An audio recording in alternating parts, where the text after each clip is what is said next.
Então, e isso ficou mais fácil porque nessa época o catolicismo queria dominar, mas como era a sociedade, a alta sociedade, que vinha trazendo isso, a igreja ficava quieta.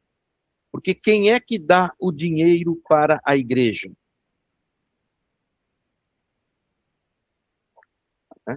Então, aqui, ó, dos estudos preliminares, passou-se às sessões de efeito físico e, posteriormente, às comunicações diretas através dos médiuns.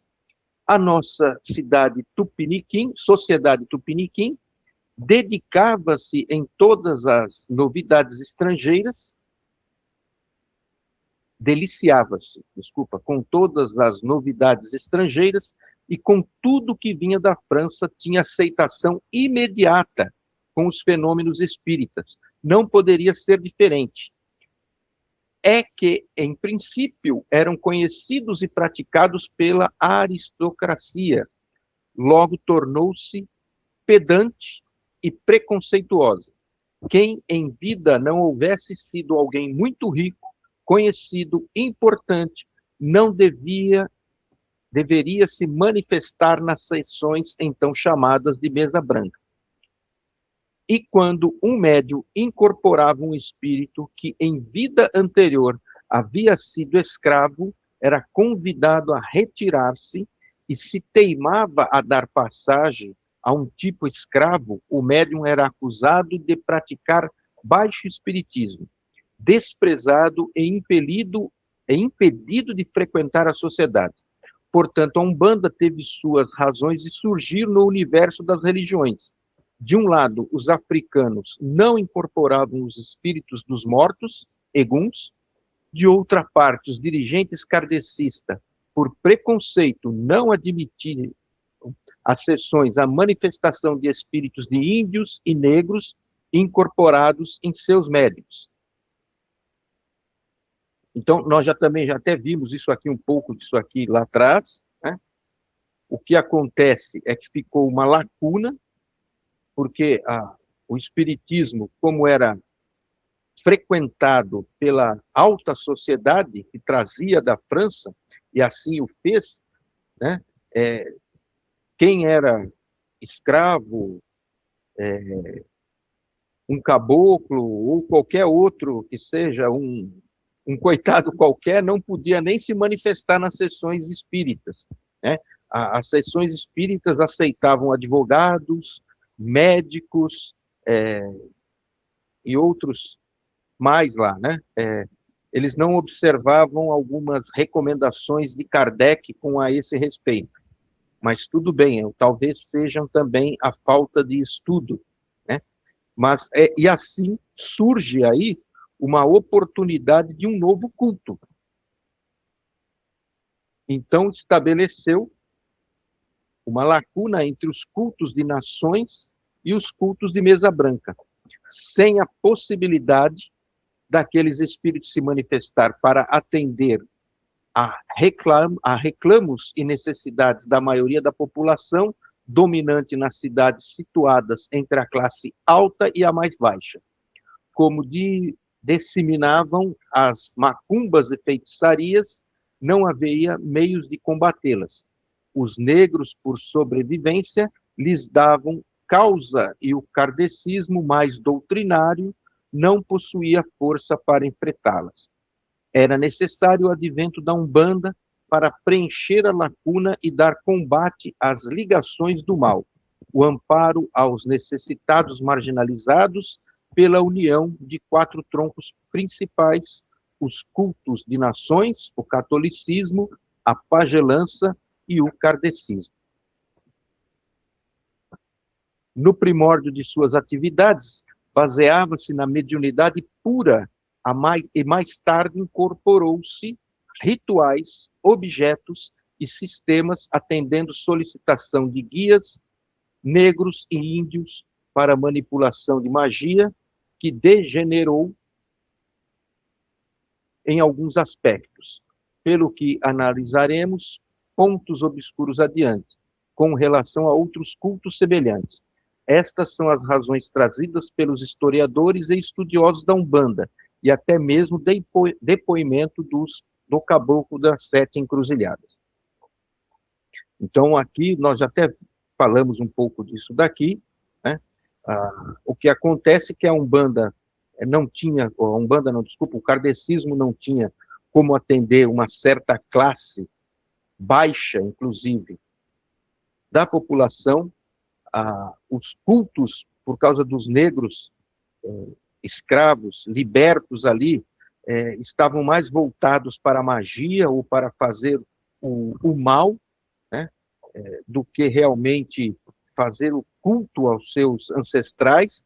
Acabou, então, surgindo essa lacuna em que a Umbanda, ela vem do astral maior, como se fala, né, trazido pelo caboclo das 7 encruzilhadas, que nós vimos que era e foi um desses, numa encarnação anterior, que atuou no Brasil, né? Então, essa é o ponto que a Umbanda traz, é para que se manifeste quem atuou ou quem ajudou no Brasil aqui a erguer esse país.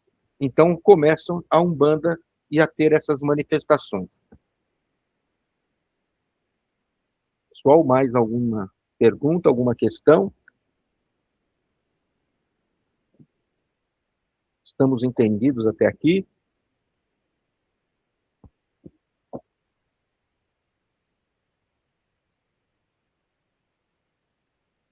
Antes de continuar, eu queria até trazer para vocês, que eu achei bem interessante, como a gente não para de estudar, de ler, eu achei um artigo que eu achei muito interessante, que ele fala exatamente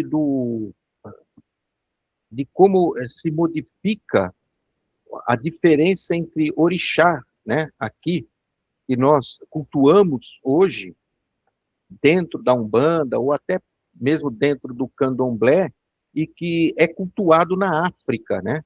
É diferente.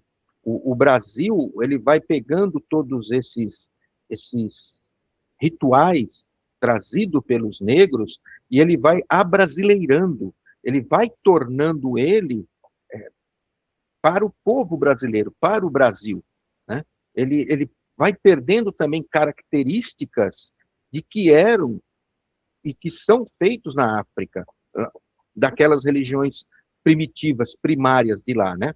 Então, a gente vê que, por exemplo, lá na África, o orixá é um ancestral divinizado. O que é um ancestral divinizado? É alguém que dentro da tribo era poderoso ou um bom guerreiro, ou um líder dentro da tribo, ou um rei que tinha naquela tribo, que orientava aquela tribo, e ele desencarna, ele morre. A partir do momento que ele desencarna, ele vira um ancestral divinizado. Então, todos daquela tribo vão passar a fazer oferendas, a cultuar aquele ancestral. Tá? Então, tem aqui uma informação até interessante, né? O que eu falei é do Pierre Verger, que é um francês que veio para o Brasil, que estudou o candomblé aqui no Brasil, tem vários livros escritos, e ele foi para a África também, ver lá o candomblé na África, e ele diz lá que ele achou até mesmo o túmulo de Ogum, na região de Oyo, é uma cidade lá, essa daqui é outra, ele achou o túmulo de Ogum, cadê? Divinizado, aqui o túmulo de Ogum, ele encontrou o túmulo de Ogum, ele tem, por exemplo, uma cidade lá na África, que é a cidade de Oyo, que é filho de Xangô, é consagrada a Xangô. Então, Xangô, ela foi lá um grande guerreiro, foi um rei, e ele lá ficou divinizado. Então, inclusive, todos que nascem lá são filhos de Xangô. Não existe filho de Ogum, filho de Ansan, não. todos que nascem naquela cidade são filhos de Xangô. Então, lá, o orixá realmente faz parte de um ancestral e é divinizado. Inclusive, vocês podem também entrar, quem já teve a curiosidade de procurar na internet a história de determinado orixá, vocês vão ver que eles... que tem agora muitas aí que estão abrasileirando a história do orixá. Mas há algumas, a mitologia do orixá, você vai ver que ela tem toda essa forma de ancestralidade. Mas já aqui no Brasil, esse orixá, ele perde um pouco essa parte de ancestralidade e ele começa a ter como uma diferença, ele começa a ser cultuado como característica de força da natureza. Ele fica ligado às forças da natureza, diferente de lá, que ele é um ancestral. Então, aqui acaba se ligando, então, por exemplo, nós temos Ogum ligado à mineração, ao ferro, a Yansan, aos ventos e aos raios, Iemanjá ao mar. Então, aqui acaba o orixá ganhando como se fosse uma força da natureza, diferente da África, que é um ancestral, e diferente também do candomblé, que no candomblé ele costuma, por exemplo, que no candomblé da Bahia, continua ainda sendo esse ancestral divinizado. Então, principalmente a Umbanda, ele traz mais não como ancestral o orixá, mas como força da natureza. Então, tem uma grande diferença aí entre o orixá do candomblé, que é um ancestral, inclusive a gente já falou isso, né? Os médiuns recebem somente o seu orixá de cabeça, né? A sua ancestralidade ali, vamos colocar assim. Já na Umbanda, não. Na Umbanda, você recebe qualquer orixá. A mediunidade, ela fica diferente, porque ele vira uma força da natureza. Fica bem diferente aí.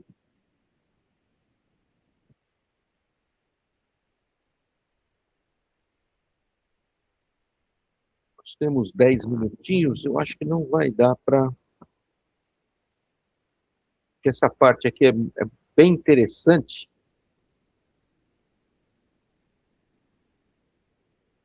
Eu vou deixar para a próxima aula, segundo os espíritos, porque aqui eu vou falar um pouco mais sobre a Umbanda, segundo a espiritualidade, porque aqui são obras espíritas e não espíritas que vão falar do surgimento da Umbanda, né?